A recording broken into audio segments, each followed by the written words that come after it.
So here's a day in my life working in media in Japan, what it's like to live abroad, and what I do for my clients, planning, shooting, and editing commercial media in Osaka. I hope you see why I enjoy the simple details in day-to-day life, and how I try to incorporate those things into my media. And I hope you see why I often say that the reason I chose to stay in Japan was the kind and welcoming and interesting people that I've met here. Alright, enjoy!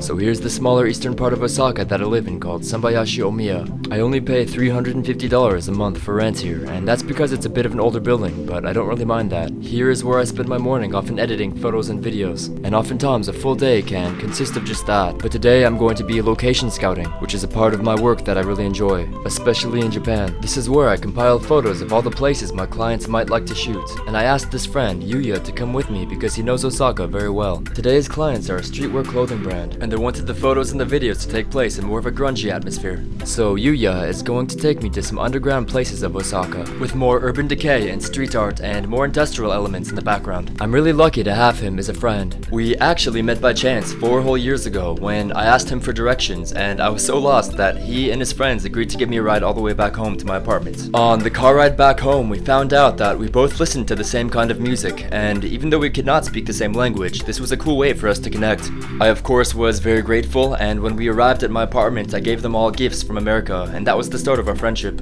And that experience was one of the first things that made me want to stay in Japan and better get to know the people and the culture that they live within.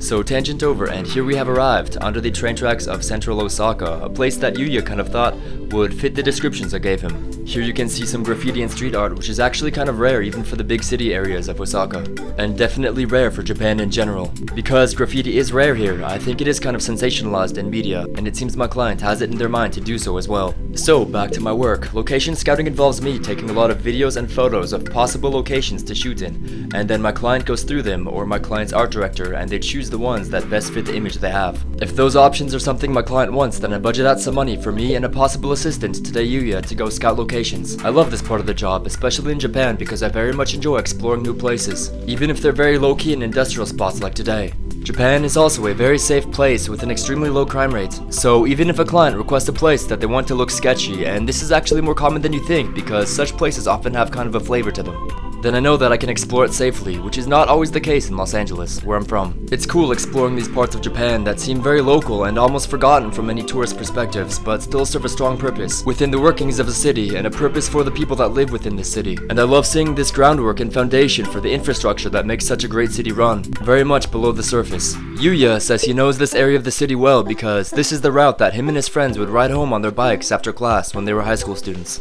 So here I am categorizing locations and taking notes on the lighting so that I can best explain to my clients where I think would be good places for their photos and videos to take place. Yuya says that he very much enjoys watching this process. At the moment, he works for one of the larger cell phone provider companies in Japan and makes very good money doing so. However, when I met him, he was the guitar player for a fairly popular local indie band in Osaka. We take notes of the details of our surroundings together, like how somebody in the city took the time to patch the cracks in the pavement of the steps. He says he can relate this to a Japanese philosophy called wabi-sabi, in which people recognize the beauty of imperfections. If somebody took the care to mend those imperfections, then there's also beauty in the process of the mending that adds to the beauty of its usefulness as a whole. He said that this could be an element of why people appreciate kind of rundown parts of the city like this one, because people still take time and care for it. He argues that the graffiti is even a sign of people's life and livelihood here, that it shows that even such an industrial part of the city has a very personal part in somebody's life someplace. He's a great friend to help me with this. He has a very sharp mind for marketing and business, but also has an affinity for creativity as well. Hi, so here's some behind the scenes for the behind the scenes of my work, so you can tell more why I'm doing this. To convey an image to my client. When I'm bidding for a client and trying to get their business, then I often make for them a treatment kind of like this, and you can see here I have templates for multiple treatments made out beforehand. Each one begins with my company name, then contact information, and then goes into a description of what I think I could best do for the brand.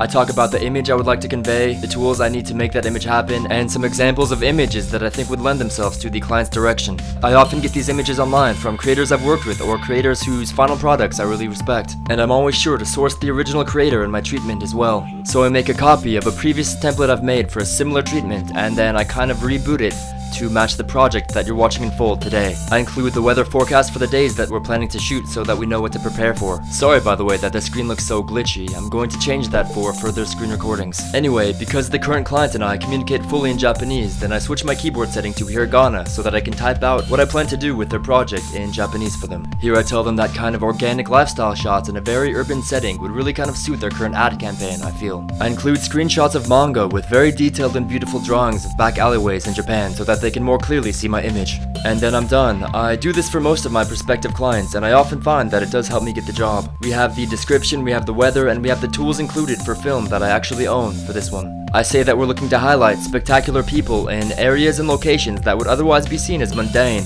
but we want to bring out their beauty. Another location that I wanted was these kind of slanted grassy hills at the side of many riverbanks in Japan. I see them a lot in manga and anime, so I wanted to showcase this and offer it up as an option as well. And my clients ended up liking this idea, so we decided to search for one later. So back to the back alleyways, Yui and I were wrapping it up under the train tracks. For all of the places that I've explored in Japan, I have a map on my phone with pinpoints and photos of them, also hashtags with words that I feel best describe them, so that I can save locations for future shoots, and also save the time of doing this too much. But I do love doing this. Yuya was a great sport, acting as my model so that I could showcase the natural light of each area. And I know it looks dirty, but there was no bad smell or anything, and the whole area felt kind of peaceful. He does become very difficult when I try to pay him, and he offers to do this all for free, but I refuse that, and he eventually caves in. He says he'll always help me for free in exchange for one day helping him produce a music video for his band, which he still hopes to continue one day. He says that he loves Japan, but he feels like society here isn't very supportive of young artists hoping to chase their dream, and he feels like the education system here is really set up to have young people trained to be in big business from an early age. He says that there are a lot of pros to this structure of education, but he does wish that he was shown other options that are more creative when he was younger. I respect this friend a lot, but we say goodbye and then I go home to change for the next part of my day. I have more locations to find, including that riverbank, and I'm meeting up with a really great friend to do so. This is Eve. She's a designer in Japan, and she's one of my few friends that I can communicate with fully in English.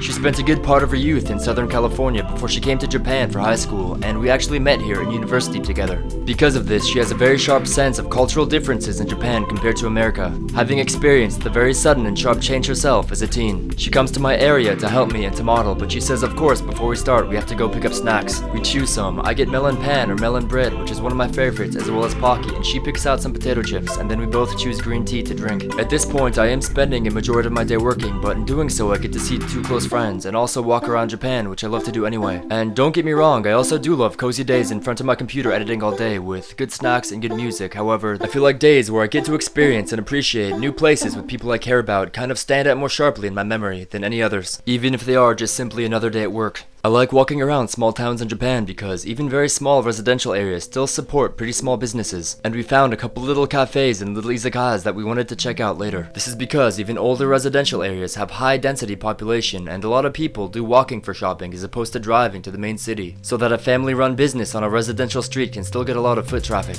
Not to mention regulars who enjoy doing business with people that they've built a relationship with. That is one of the many things I feel I can talk with Eve about deeply. These cultural differences. It's getting kind of cold out as the sun is setting, but because we're walking so much I don't think we're feeling it. And because it just rained, the air smells so clean and crisp, and the streets are very clean as well. We also see a couple store owners and homeowners cleaning the street outside of their house, and that is something else that I really enjoy about Japanese culture. The attention and care of one's immediate area. I personally very much love taking photos after it rains, and I love the lighting at sunset too, so I'm very much at peace today. I know this seems like a very simple day, but doing things like this is part of the reason that I chose to do this job, especially in Japan. And as a side note, it's always cool to catch up with Eve also. She's always working so hard, and it's really cool to see where she's going with her career, since we both met as students when we weren't sure what we were gonna do with our lives. On our way to the river, we see this very old bookstore, and it's packed full of books and interesting looking manga, so we make a note to come and check this out after our work is done, because it said it's open until very late at night. Our list of things we want to do is turning out to be quite a bit longer than the time we probably have together, so we decide to do some another time as well. Side note and tip for people that travel, I personally have been known to try to fit everything I possibly can into my schedule. However, I also think it's a great practice to plan more realistically and really enjoy and take times with the things you choose to do and prioritize. Anyway, so we found this jungle gym, and I first thought it was very cool that a very well kept child's play area was right under a freeway overpass. But also, out of the clothing that I'm going to be producing a commercial for, there's one outfit and model combination that comes across as very fierce and savage, and I kinda like the idea of contrasting that to a very playful area, so we decided to choose this as a location also to submit to the client. And honestly also, even as an adult, I still kind of have fun climbing things, so that was a plus as well. Even at nighttime, I felt this place had a kind of welcoming and peaceful atmosphere, so I commented on that, and then we walked to the river that was across the street from the play structure. There were stairs leading up, and that did signify a promising prospect of there being a nice grassy hill on the other side. Eve joked that it was kind of funny seeing me get all excited about a grassy hill when I looked kind of big and intense wearing all black. But it's true, I guess I do get excited about some small, normal things sometimes. And we found it, a nice bike path that led into a small grassy hill that led down to the river. The last place I was looking for, so I got some shots here, and then we called it a day. This is where we talked and had our snacks, and I was happy with our day's work. I like nights like these. The air was very fresh, even though we were close to the city, and something I like about Japan is how the air smells when seasons change, and that was definitely something we had about this night. We decided to do some editing back at my place, but first we had to check out that bookstore and then get some dinner. The moment that you enter this bookstore, there's a strong, distinct smell of old books, which I kind of enjoy. Most of the books are older Japanese literature, and many of them are written in Japanese, so I think that could be some good reading practice for me. We talked to the store owner a bit, who has lived in this town for a long time, and it's been his life mission to collect a lot of these older vintage books that are harder to find in Japan. And then we find this curtain that has some other stuff behind it, and he has apparently also been collecting a lot of very vintage magazines for adults. Eve jokes that she definitely needs to get some for the classic artistic value, and then I make a mental note to get her some for her birthday, because that's what good friends do. Anyway, then we go to walk to my favorite local izakaya to have some dinner. This is a local barbecue shop called Matsuhisa that's been around for several generations. I know the owners pretty well as I'm a regular, and I'm pretty happy about getting to know the small shops in my area. We order some delicious seared tuna and yaki tamago, which is a kind of Japanese omelet. It's really cool to watch the chefs cook so masterfully while we eat and talk. We talk about future plans like how long I want to stay and live in Japan, or maybe Eve might want to come and live in America someday, as well as where we see ourselves going within the industries we've chosen to pursue. The owner of the restaurant says that her English sounds so perfect, and then he tries to practice his English with us. However, most of his English consists of pretty bad words, and I'm not sure how he learned those. Anyway, at this point it's 11 PM, and that basically wraps up a day in my life of working in media in Japan, so thank you for watching. Here are some of the media I've created with this process and similar processes, and I hope to further show some of the shoot days that I have here in Japan as well. Also, please feel free to comment any future videos you'd like to see about my life in Japan or my media production process.